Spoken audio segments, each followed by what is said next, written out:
The Man Who Knew Too Much, by G.K. Chesterton. Chapter 8, The Vengeance of the Statue. It was on the sunny veranda of a seaside hotel, overlooking a pattern of flower beds and a strip of blue sea, that Horn Fisher and Harold March had their final explanation, which might be called an explosion. Harold March had come to the little table and sat down at it with a subdued excitement smoldering in his somewhat cloudy and dreamy blue eyes. In the newspapers which he tossed from him onto the table there was enough to explain some if not all of his emotion. Public affairs in every department had reached a crisis. The government which had stood so long that men were used to it, as they are used to a hereditary despotism, had begun to be accused of blunders and even of financial abuses. Some said that the experiment of attempting to establish a peasantry in the west of England, on the lines of an early fancy of Horn Fisher's, had resulted in nothing but dangerous quarrels with more industrial neighbors. There had been particular complaints of the ill treatment of harmless foreigners, chiefly Asiatics, who happened to be employed in the new scientific works constructed on the coast.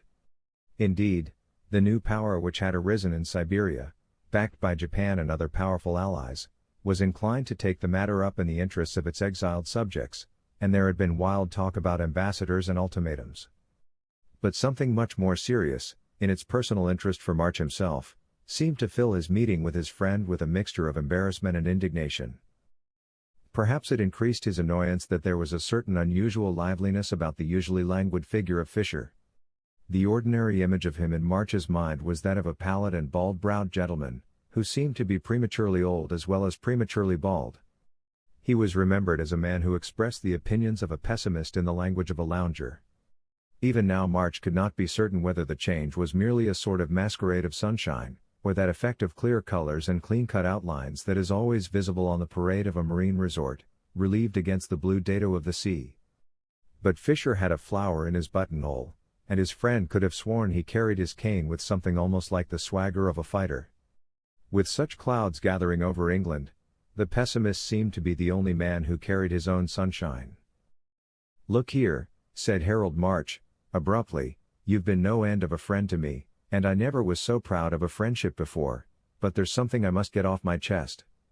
The more I found out, the less I understood how you could stand it. And I tell you I'm going to stand it no longer." Horn Fisher gazed across at him gravely and attentively, but rather as if he were a long way off. "You know I always liked you," said Fisher, quietly, "but I also respect you, which is not always the same thing. You may possibly guess that I like a good many people I don't respect. Perhaps it is my tragedy, perhaps it is my fault. But you are very different, and I promise you this, that I will never try to keep you as somebody to be liked, at the price of your not being respected." "I know you are magnanimous," said March after a silence, "and yet you tolerate and perpetuate everything that is mean." Then after another silence he added, "Do you remember when we first met, when you were fishing in that brook in the affair of the target? And do you remember you said that, after all, it might do no harm if I could blow the whole tangle of this society to hell with dynamite?" "Yes, and what of that?" asked Fisher. "Only that I'm going to blow it to hell with dynamite," said Harold March, "and I think it right to give you fair warning. For a long time I didn't believe things were as bad as you said they were. But I never felt as if I could have bottled up what you knew, supposing you really knew it.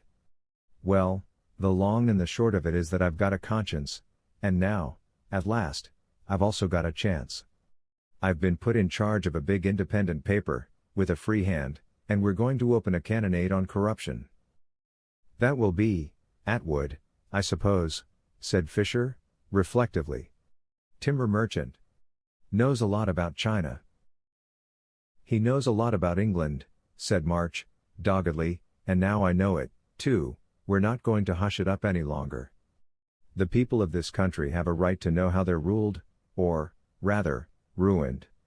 The Chancellor is in the pocket of the money-lenders and has to do as he is told, otherwise he's bankrupt, and a bad sort of bankruptcy, too, with nothing but cards and actresses behind it. The Prime Minister was in the petrol contract business, and deep in it, too. The Foreign Minister is a wreck of drink and drugs. When you say that plainly about a man who may send thousands of Englishmen to die for nothing, you're called personal. If a poor engine driver gets drunk and sends 30 or 40 people to death, nobody complains of the exposure being personal. The engine driver is not a person." I quite agree with you, said Fisher, calmly. You are perfectly right. If you agree with us, why the devil don't you act with us? Demanded his friend. If you think it's right, why don't you do what's right? It's awful to think of a man of your abilities simply blocking the road to reform. We have often talked about that, replied Fisher, with the same composure. The Prime Minister is my father's friend. The Foreign Minister married my sister. The Chancellor of the Exchequer is my first cousin. I mentioned the genealogy in some detail just now for a particular reason. The truth is I have a curious kind of cheerfulness at the moment. It isn't altogether the sun and the sea, sir. I am enjoying an emotion that is entirely new to me, a happy sensation I never remember having had before. What the devil do you mean? I am feeling proud of my family, said Horn Fisher. Harold March stared at him with round blue eyes, and seemed too much mystified even to ask a question. Fisher leaned back in his chair in his lazy fashion, and smiled as he continued. Look here, my dear fellow. Let me ask a question in turn. You imply that I have always known these things about my unfortunate kinsman. So I have. Do you suppose that Atwood hasn't always known them? Do you suppose he hasn't always known you as an honest man who would say these things when he got a chance? Why does Atwood unmuzzle you like a dog at this moment, after all these years? I know why he does. I know a good many things, far too many things. And therefore, as I have the honor to remark, I am proud of my family at last. But why? Repeated March, rather feebly. I am proud of the Chancellor because he gambled and the Foreign Minister because he drank and the Prime Minister because he took a commission on a contract, said Fisher, firmly. I am proud of them because they did these things, and can be denounced for them, and know they can be denounced for them, and are standing firm for all that. I take off my hat to them because they are defying blackmail, and refusing to smash their country to save themselves. I salute them as if they were going to die on the battlefield. After a pause he continued, and it will be a battlefield, too, and not a metaphorical one. We have yielded to foreign financiers so long that now it is war or ruin. Even the people, even the country people, are beginning to suspect that they are being ruined. That is the meaning of the regrettable incidents in the newspapers. The meaning of the outrages on Orientals? Asked March. The meaning of the outrages on Orientals, replied Fisher, is that the financiers have introduced Chinese labor into this country with the deliberate intention of reducing workmen and peasants to starvation. Our unhappy politicians have made concession after concession, and now they are asking concessions which amount to our ordering a massacre of our own poor. If we do not fight now we shall never fight again. They will have put England in an economic position of starving in a week. But we are going to fight now. I shouldn't wonder if there were an ultimatum in a week and an invasion in a fortnight. All the past corruption and cowardice is hampering us, of course. The West Country is pretty stormy and doubtful even in a military sense, and the Irish regiments there, that are supposed to support us by the new treaty, are pretty well in mutiny, for, of course, this infernal coolie capitalism is being pushed in Ireland, too. But it's to stop now, and if the government message of reassurance gets through to them in time, they may turn up after all by the time the enemy lands. For my poor old gang is going to stand to its guns at last. Of course it's only natural that when they have been whitewashed for half a century as paragons, their sins should come back on them at the very moment when they are behaving like men for the first time in their lives. Well, I tell you, March, I know them inside out, and I know they are behaving like heroes. Every man of them ought to have a statue, and on the pedestal words like those of the noblest ruffian of the Revolution, que mon nom soit flétri, que la France soit libre. Good God! Cried March, shall we never get to the bottom of your mines and countermines? After a silence Fisher answered in a lower voice, looking his friend in the eyes. Did you think there was nothing but evil at the bottom of them? He asked, gently. Did you think I had found nothing but filth in the deep seas into which fate has thrown me? Believe me, you never know the best about men till you know the worst about them.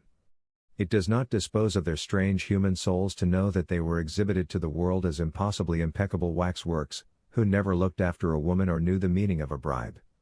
Even in a palace, life can be lived well, and even in a parliament, life can be lived with occasional efforts to live it well, I tell you, it is as true of these rich fools and rascals as it is true of every poor footpad and pickpocket, that only God knows how good they have tried to be. God alone knows what the conscience can survive, or how a man who has lost his honor will still try to save his soul. There was another silence, and March sat staring at the table and Fisher at the sea. Then Fisher suddenly sprang to his feet and caught up his hat and stick with all his new alertness and even pugnacity. "Look here, old fellow," he cried, "let us make a bargain. Before you open your campaign for Atwood, come down and stay with us for 1 week, to hear what we're really doing. I mean with the faithful few, formerly known as the old gang, occasionally to be described as the low lot. There are really only 5 of us that are quite fixed, and organizing the national defense, and we're living like a garrison in a sort of broken-down hotel in Kent. Come and see what we're really doing and what there is to be done, and do us justice. And after that, with unalterable love and affection for you, publish and be damned." Thus it came about that in the last week before war, when events moved most rapidly, Harold March found himself one of a sort of small house party of the people he was proposing to denounce.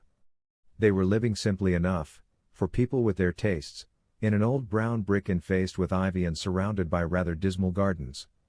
At the back of the building the garden ran up very steeply to a road along the ridge above, and a zigzag path scaled the slope in sharp angles, turning to and fro amid evergreens so somber that they might rather be called everblack. Here and there up the slope were statues having all the cold monstrosity of such minor ornaments of the 18th century, and a whole row of them ran as on a terrace along the last bank at the bottom, opposite the back door. This detail fixed itself first in March's mind merely because it figured in the first conversation he had with one of the cabinet ministers. The cabinet ministers were rather older than he had expected to find them. The Prime Minister no longer looked like a boy, though he still looked a little like a baby. But it was one of those old and venerable babies, and the baby had soft gray hair. Everything about him was soft, to his speech and his way of walking, but over and above that his chief function seemed to be sleep. People left alone with him got so used to his eyes being closed that they were almost startled when they realized in the stillness that the eyes were wide open, and even watching. One thing at least would always make the old gentleman open his eyes. The one thing he really cared for in this world was his hobby of armored weapons, especially Eastern weapons, and he would talk for hours about Damascus blades and Arab swordmanship. Lord James Harries, the Chancellor of the Exchequer, was a short, dark, sturdy man with a very sallow face and a very sullen manner, which contrasted with the gorgeous flower in his buttonhole and his festive trick of being always slightly overdressed. It was something of a euphemism to call him a well-known man about town. There was perhaps more mystery in the question of how a man who lived for pleasure seemed to get so little pleasure out of it. Sir David Archer, the Foreign Secretary, was the only one of them who was a self-made man, and the only one of them who looked like an aristocrat. He was tall and thin and very handsome, with a grizzled beard, his gray hair was very curly, and even rose in front in 2 rebellious ringlets that seemed to the fanciful to tremble like the antennae of some giant insect, or to stir sympathetically with the restless tufted eyebrows over his rather haggard eyes. For the Foreign Secretary made no secret of his somewhat nervous condition, whatever might be the cause of it. "Do you know that mood when one could scream because a mat is crooked?" he said to March, as they walked up and down in the back garden below the line of dingy statues. "Women get into it when they've worked too hard, and I've been working pretty hard lately, of course. It drives me mad when Harries will wear his hat a little crooked, habit of looking like a gay dog. Sometime I swear I'll knock it off. That statue of Britannia over there isn't quite straight, it sticks forward a bit as if the lady were going to topple over. The damned thing is that it doesn't topple over and be done with it. See, it's clamped with an iron prop. Don't be surprised if I get up in the middle of the night to hike it down." They paced the path for a few moments in silence and then he continued. "It's odd those little things seem specially big when there are bigger things to worry about. We'd better go in and do some work." Horn Fisher evidently allowed for all the neurotic possibilities of Archer and the dissipated habits of Harries, and whatever his faith in their present firmness, did not unduly tax their time and attention, even in the case of the Prime Minister. He had got the consent of the latter finally to the committing of the important documents, with the orders to the Western armies, to the care of a less conspicuous and more solid person, an uncle of his named Horn Hewitt, a rather colorless country squire who had been a good soldier, and was the military adviser of the committee. He was charged with expediting the government pledge, along with the concerted military plans, to the half-mutinous command in the West, and the still more urgent task of seeing that it did not fall into the hands of the enemy, who might appear at any moment from the east. Over and above this military official, the only other person present was a police official, a certain Dr. Prince, originally a police surgeon and now a distinguished detective, sent to be a bodyguard to the group. He was a square-faced man with big spectacles and a grimace that expressed the intention of keeping his mouth shut. Nobody else shared their captivity except the hotel proprietor, a crusty Kentish man with a crabapple face, one or two of his servants, and another servant privately attached to Lord James Herries. He was a young Scotchman named Campbell, who looked much more distinguished than his bilious-looking master, having chestnut hair and a long saturnine face with large but fine features. He was probably the one really efficient person in the house. After about 4 days of the informal council, March had come to feel a sort of grotesque sublimity about these dubious figures, defiant in the twilight of danger, as if they were hunchbacks and cripples left alone to defend a town. All were working hard, and he himself looked up from writing a page of memoranda in a private room to see Horn Fisher standing in the doorway, accoutered as if for travel. He fancied that Fisher looked a little pale, and after a moment that gentleman shut the door behind him and said, quietly, "Well, the worst has happened. Or nearly the worst." "The enemy has landed," cried March, and sprang erect out of his chair. "Oh, I knew the enemy would land," said Fisher, with composure. "Yes, he's landed, but that's not the worst that could happen. The worst is that there's a leak of some sort, even from this fortress of ours. It's been a bit of a shock to me, I can tell you, though I suppose it's illogical. After all, I was full of admiration at finding 3 honest men in politics. I ought not to be full of astonishment if I find only 2. He ruminated a moment and then said, in such a fashion that March could hardly tell if he were changing the subject or no. "It's hard at first to believe that a fellow like Herries, who had pickled himself in vice like vinegar, can have any scruple left. But about that I've noticed a curious thing. Patriotism is not the first virtue.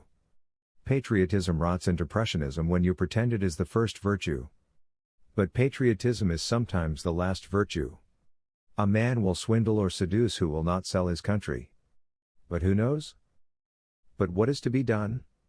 cried March, indignantly. "My uncle has the papers safe enough," replied Fisher, "and is sending them west tonight, but somebody is trying to get at them from outside, I fear with the assistance of somebody inside. All I can do at present is to try to head off the man outside, and I must get away now and do it. I shall be back in about 24 hours. While I'm away I want you to keep an eye on these people and find out what you can. Au revoir." He vanished down the stairs, and from the window March could see him mount a motorcycle and trail away toward the neighboring town. On the following morning, March was sitting in the window seat of the old inn parlor, which was oak-paneled and ordinarily rather dark, but on that occasion it was full of the white light of a curiously clear morning. The moon had shone brilliantly for the last 2 or 3 nights. He was himself somewhat in shadow in the corner of the window seat, and Lord James Herries, coming in hastily from the garden behind, did not see him. Lord James clutched the back of a chair, as if to steady himself, and, sitting down abruptly at the table, littered with the last meal, poured himself out a tumbler of brandy and drank it. He sat with his back to March, but his yellow face appeared in a round mirror beyond and the tinge of it was like that of some horrible malady. As March moved he started violently and faced round. "My God!" he cried, "have you seen what's outside?" "Outside?" repeated the other, glancing over his shoulder at the garden. "Oh, go and look for yourself," cried Herries in a sort of fury. "Hewitt's murdered and his papers stolen, that's all." He turned his back again and sat down with a thud, his square shoulders were shaking. Harold March darted out of the doorway into the back garden with its steep slope of statues. The first thing he saw was Dr. Prince, the detective, peering through his spectacles at something on the ground. The second was the thing he was peering at. Even after the sensational news he had heard inside, the sight was something of a sensation. The monstrous stone image of Britannia was lying prone and face downward on the garden path, and there stuck out at random from underneath it, like the legs of a smashed fly, an arm clad in a white shirt sleeve and a leg clad in a khaki trouser, and hair of the unmistakable sandy gray that belonged to Horn Fisher's unfortunate uncle. There were pools of blood and the limbs were quite stiff in death.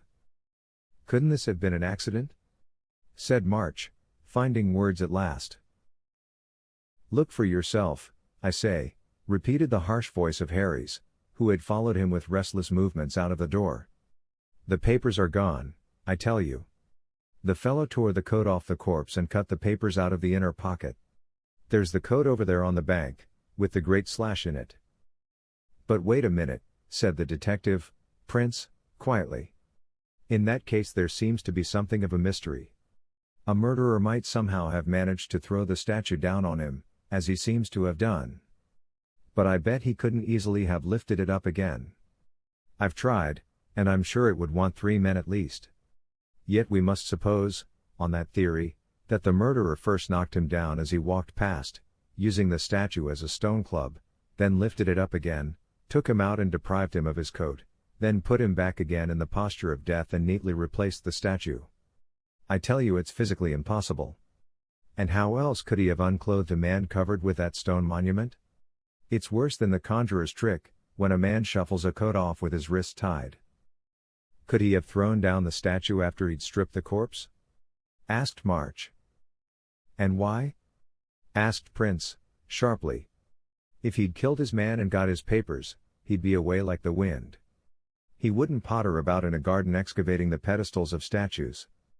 Besides, hello, who's that up there?" High on the ridge above them, drawn in dark thin lines against the sky, was a figure looking so long and lean as to be almost spidery. The dark silhouette of the head showed 2 small tufts like horns, and they could almost have sworn that the horns moved. "Archer!"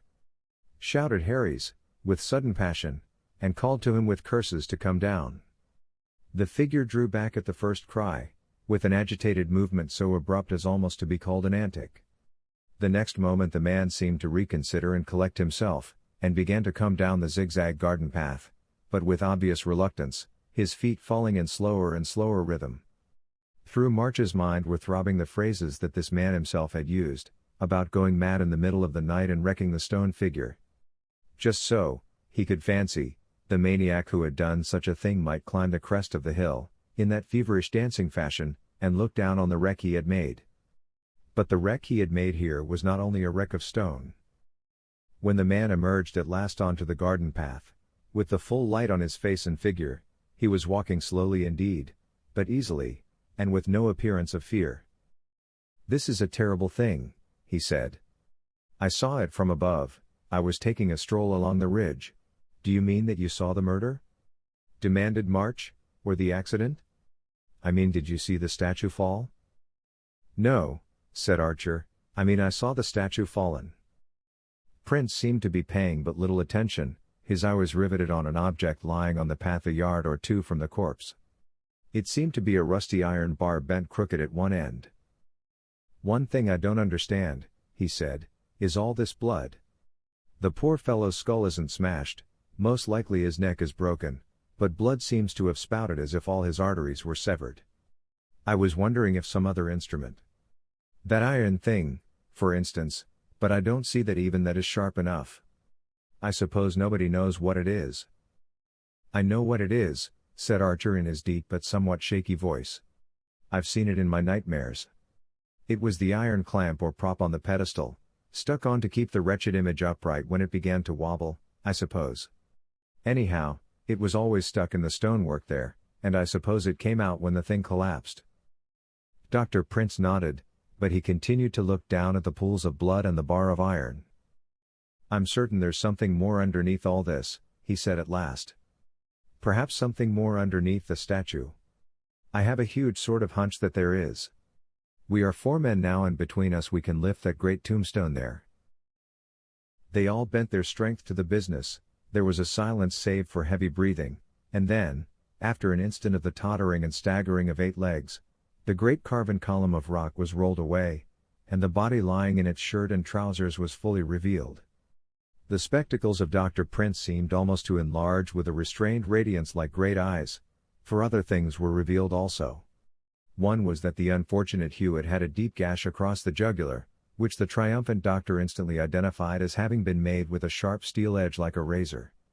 The other was that immediately under the bank lay littered 3 shining scraps of steel, each nearly a foot long, one pointed and another fitted into a gorgeously jeweled hilt or handle. It was evidently a sort of long oriental knife, long enough to be called a sword, but with a curious wavy edge, and there was a touch or two of blood on the point. "I should have expected more blood, hardly on the point," observed Dr. Prince, thoughtfully, "but this is certainly the instrument. The slash was certainly made with a weapon shaped like this, and probably the slashing of the pocket as well.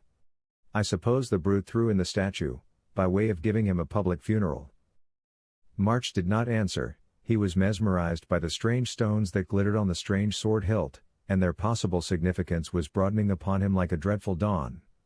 It was a curious Asiatic weapon. He knew what name was connected in his memory with curious Asiatic weapons. Lord James spoke his secret thought for him, and yet it startled him like an irrelevance. "Where's the Prime Minister?" Harry's had cried, suddenly, and somehow like the bark of a dog at some discovery. Dr. Prince turned on him his goggles and his grim face, and it was grimmer than ever. "I cannot find him anywhere," he said.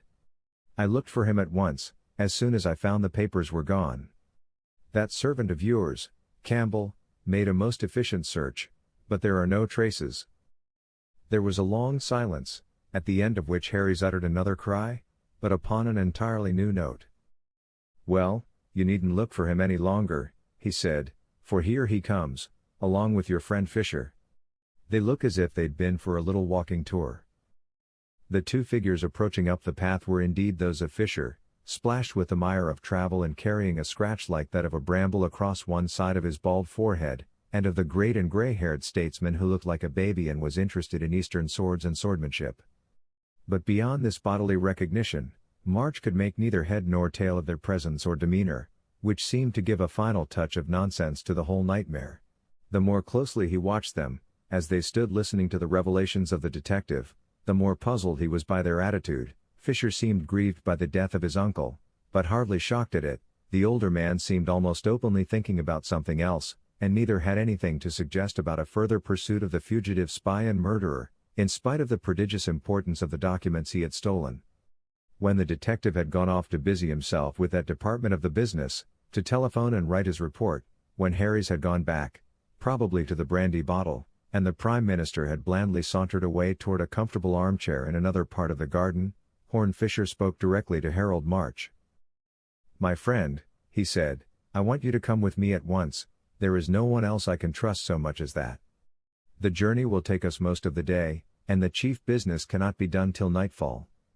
So we can talk things over thoroughly on the way. But I want you to be with me, for I rather think it is my hour."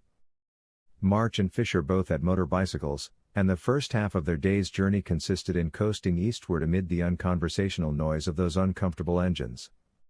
But when they came out beyond Canterbury into the flats of eastern Kent, Fisher stopped at a pleasant little public house beside a sleepy stream, and they sat down to eat and to drink and to speak almost for the first time. It was a brilliant afternoon. Birds were singing in the wood behind, and the sun shone full on their ale bench and table, but the face of Fisher in the strong sunlight had a gravity never seen on it before. "Before we go any farther," he said, "there is something you ought to know. You and I have seen some mysterious things and got to the bottom of them before now, and it's only right that you should get to the bottom of this one. But in dealing with the death of my uncle I must begin at the other end from where our old detective yarns began. I will give you the steps of deduction presently, if you want to listen to them, but I did not reach the truth of this by steps of deduction. I will first of all tell you the truth itself, because I knew the truth from the first. The other cases I approached from the outside, but in this case I was inside. I myself was the very core and center of everything." Something in the speaker's pendant eyelids and grave gray eyes suddenly shook March to his foundations, and he cried, distractedly, "I don't understand." As men do when they fear that they do understand. There was no sound for a space but the happy chatter of the birds, and then Horne Fisher said, calmly, "It was I who killed my uncle. If you particularly want more, it was I who stole the state papers from him." "Fisher!" cried his friend in a strangled voice. "Let me tell you the whole thing before we part," continued the other, And let me put it, for the sake of clearness, as we used to put our old problems. Now there are two things that are puzzling people about that problem, aren't there? The first is how the murderer managed to slip off the dead man's coat, when he was already pinned to the ground with that stone incubus.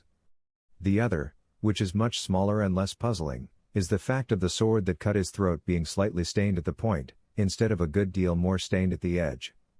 Well, I can dispose of the first question easily. Horn Hewitt took off his own coat before he was killed. I might say he took off his coat to be killed. Do you call that an explanation? Exclaimed March.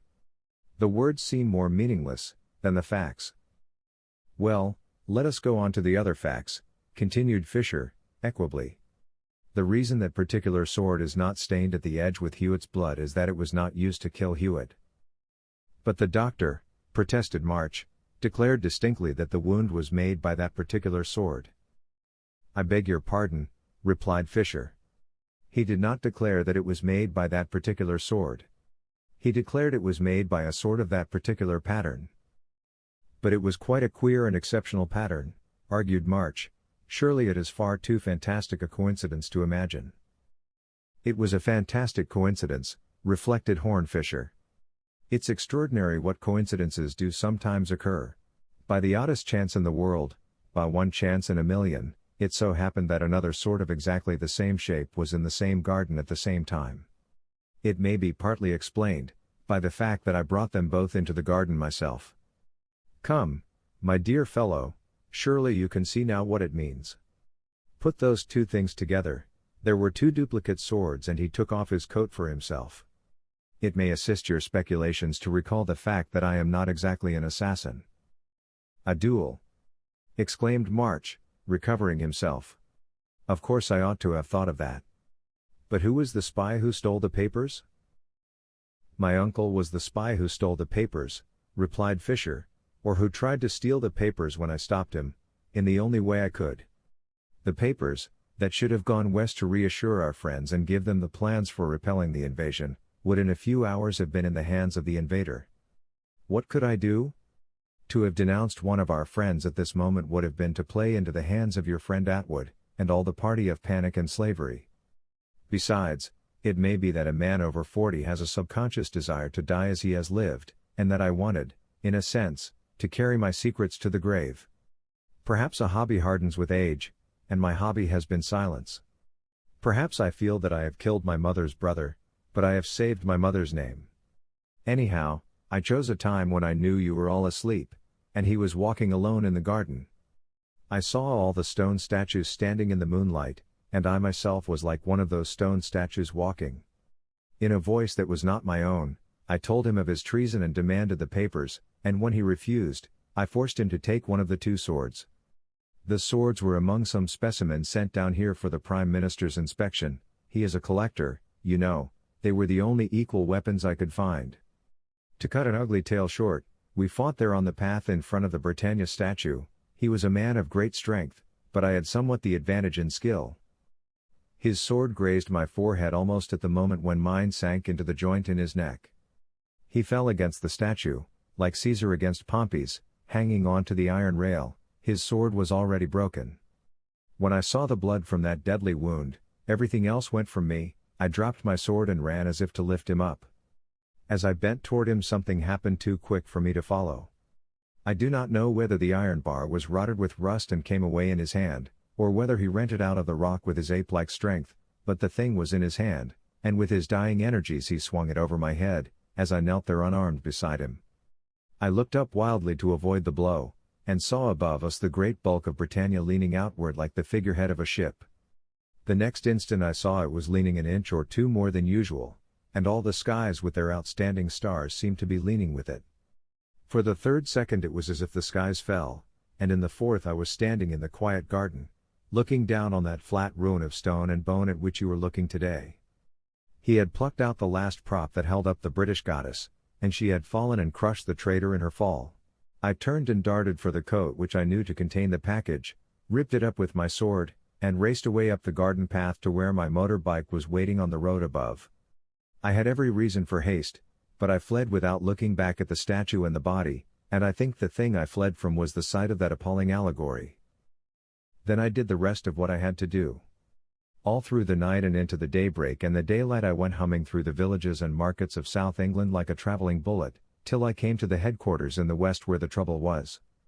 I was just in time. I was able to placard the place, so to speak, with the news that the government had not betrayed them, and that they would find supports if they would push eastward against the enemy. There's no time to tell you all that happened, but I tell you it was the day of my life. A triumph like a torchlight procession, with torchlights that might have been firebrands. The mutinies simmered down, the men of Somerset and the western counties came pouring into the market-places, the men who died with Arthur and stood firm with Alfred. The Irish regiments rallied to them, after a scene like a riot, and marched eastward out of the town singing Fenian songs. There was all that is not understood, about the dark laughter of that people, in the delight with which, even when marching with the English to the defence of England, they shouted at the top of their voices, "High upon the gallows tree stood the noble-hearted three," with England's cruel cord about them cast. However, the chorus was God Save Ireland, and we could all have sung that just then, in one sense or another. But there was another side to my mission. I carried the plans of the defense, and to a great extent, luckily, the plans of the invasion also. I won't worry you with strategics, but we knew where the enemy had pushed forward the great battery that covered all his movements, and though our friends from the west could hardly arrive in time to intercept the main movement, they might get within long artillery range of the battery and shell it, if they only knew exactly where it was. They could hardly tell that unless somebody round about here sent up some sort of signal. But, somehow, I rather fancy that somebody will. With that he got up from the table, and they remounted their machines and went eastward into the advancing twilight of evening. The levels of the landscape were repeated in flat strips of floating cloud and the last colors of day clung to the circle of the horizon. Receding farther and farther behind them was the semicircle of the last hills, and it was quite suddenly that they saw afar off the dim line of the sea. It was not a strip of bright blue as they had seen it from the sunny veranda, but of a sinister and smoky violet, a tint that seemed ominous and dark. Here Horn Fisher dismounted once more. "We must walk the rest of the way," he said, "and the last bit of all I must walk alone." He bent down and began to unstrap something from his bicycle. It was something that had puzzled his companion all the way in spite of what held him to more interesting riddles. It appeared to be several lengths of pole strapped together and wrapped up in paper. Fisher took it under his arm and began to pick his way across the turf. The ground was growing more tumbled and irregular and he was walking toward a mass of thickets and small woods. Night grew darker every moment. "We must not talk any more," said Fisher. "I shall whisper to you when you are to halt. Don't try to follow me then, for it will only spoil the show. One man can barely crawl safely to the spot, and two would certainly be caught." "I would follow you anywhere," replied March, "but I would halt, too, if that is better." "I know you would," said his friend in a low voice. "Perhaps you're the only man I ever quite trusted in this world." A few paces farther on they came to the end of a great ridge or mound looking monstrous against the dim sky, and Fisher stopped with a gesture. He caught his companion's hand and wrung it with a violent tenderness, and then darted forward into the darkness. March could faintly see his figure crawling along under the shadow of the ridge, then he lost sight of it, and then he saw it again standing on another mound 200 yards away. Beside him stood a singular erection made apparently of 2 rods. He bent over it and there was the flare of a light. All March's schoolboy memories woke in him, and he knew what it was. It was the stand of a rocket. The confused, incongruous memories still possessed him up to the very moment of a fierce but familiar sound, and an instant after the rocket left its perch and went up into endless space like a starry arrow aimed at the stars. March thought suddenly of the signs of the last days and knew he was looking at the apocalyptic meteor of something like a day of judgment. Far up in the infinite heavens the rocket drooped and sprang into scarlet stars. For a moment the whole landscape out to the sea and back to the crescent of the wooded hills was like a lake of ruby light, of a red strangely rich and glorious, as if the world were steeped in wine rather than blood, or the earth were an earthly paradise, over which paused forever the sanguine moment of morning. "God save England!" cried Fisher, with a tongue like the peal of a trumpet. "And now it is for God to save." As darkness sank again over land and sea, there came another sound. Far away in the passes of the hills behind them the guns spoke like the baying of great hounds. Something that was not a rocket, that came not hissing but screaming, went over Harold March's head and expanded beyond the mound into light and deafening din, staggering the brain with unbearable brutalities of noise. Another came, and then another, and the world was full of uproar and volcanic vapor and chaotic light. The artillery of the West Country and the Irish had located the great enemy battery, and were pounding it to pieces. In the mad excitement of that moment March peered through the storm, looking again for the long lean figure that stood beside the stand of the rocket. Then another flash lit up the whole ridge. The figure was not there.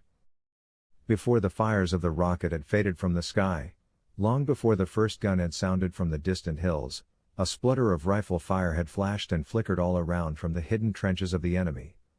Something lay in the shadow at the foot of the ridge, as stiff as the stick of the fallen rocket, and the man who knew too much knew what is worth knowing.